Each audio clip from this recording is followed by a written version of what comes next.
ಆಶ್ರಮವನ್ನು ಸೇರಿಕೊಳ್ಳಬೇಕೆಂದರೆ ನನ್ನದೊಂದು ಮಾತು ನಡೆಸಬೇಕೆಂದು ಹೇಳಿದನು. ಅದು ಏನು ಅಮ್ಮಯ್ಯ?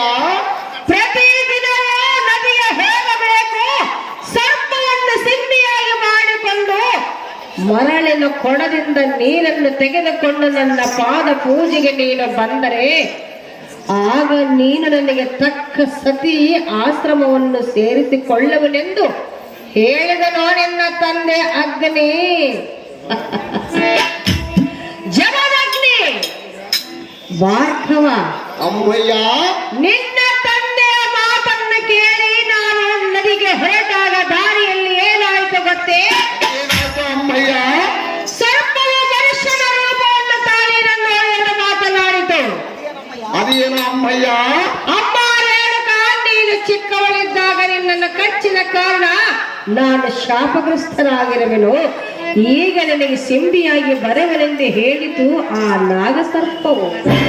ಭಾರ್ಗವ, ಅಮ್ಮಯ್ಯ, ನಾಗಸರ್ಪವು ಸಿಂಬಿಯಾಗಿ ಬಂದಿತು. ನದಿಗೆ ಹೋದನು, ಮರಳಿನ ಕೊಳದಿಂದ ನೀರನ್ನು ತೆಗೆದುಕೊಂಡು ನಿನ್ನ ತಂದೆ ಪಾದ ಪೂಜೆಗೆ ನಾನು ಬಂದೆನು. ಭಾರ್ಗವ, ಅಮ್ಮಯ್ಯ, ಆಗ ನಿನ್ನ ತಂದೆ ಅಗ್ನಿ, ಜಮದಗ್ನಿ, ಸತಿ ರೇಣುಕ ನನಗೆ ತಕ್ಕ ಸತಿ ನೀನೇ ಮಹಾಪತಿರತಿ ಎಂದು ಆಶ್ರಮವನ್ನು ಸೇರಿಸಿಕೊಂಡನು.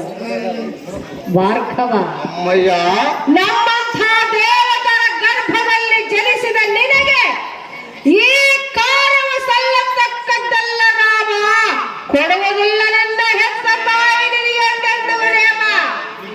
ಪದದ ಜನನಿಯಾದ ರೇಣುಕಾದೇವಿ ಏನು ಮಾತನಾಡುತ್ತೀವಿ?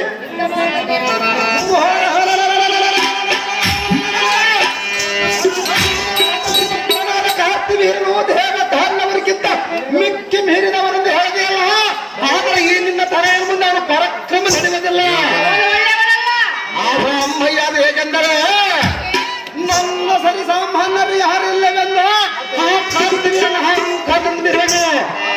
ಆಗ ಅಮ್ಮಯ್ಯ, ಈ ನಿನ್ನ ಮಗ ಭಾರ್ಗವರಾಮನು ಹರ್ಷತ್ವರ್ಗ ಗುಣಗಳನ್ನು ದೂರ ಮಾಡಿದವರ ಮಾತು.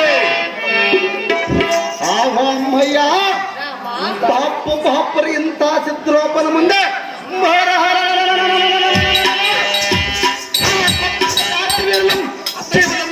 ಹೇಗೆ?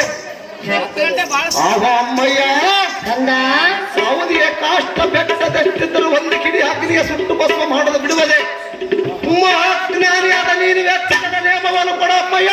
ಸೇರಿಸಿಕೊಂಡು ನಾವು ನಂಬಿ ಅಮ್ಮನ ಹಳೆಯ ಅಮ್ಮಯ್ಯ. ಹೌದು ಮಾತೆ,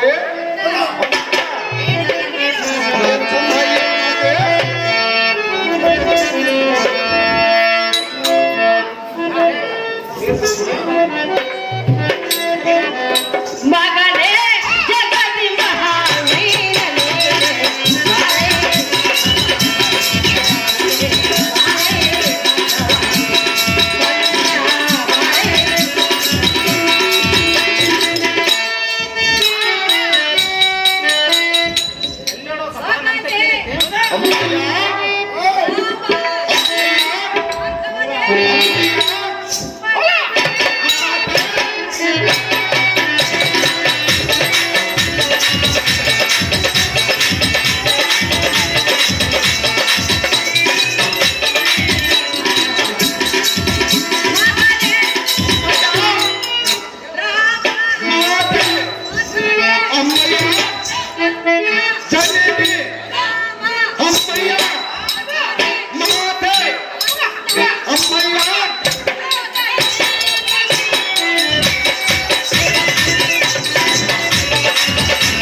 ಯಾವ ಶಕ್ತಿಯಿಂದ ಗೆದ್ದು ಬರಬಲ್ಲೆ ಮಗನೇ? ಯಾವ ಶಕ್ತಿಯಿಂದ ಗೆದ್ದು ಬರೋನು ಮಾತೆ ಅದು ಹೇಳ ಚೆನ್ನಾಗಿ ಹೇಳ ಅಮ್ಮಯ್ಯ, ಚೆನ್ನಾಗಿ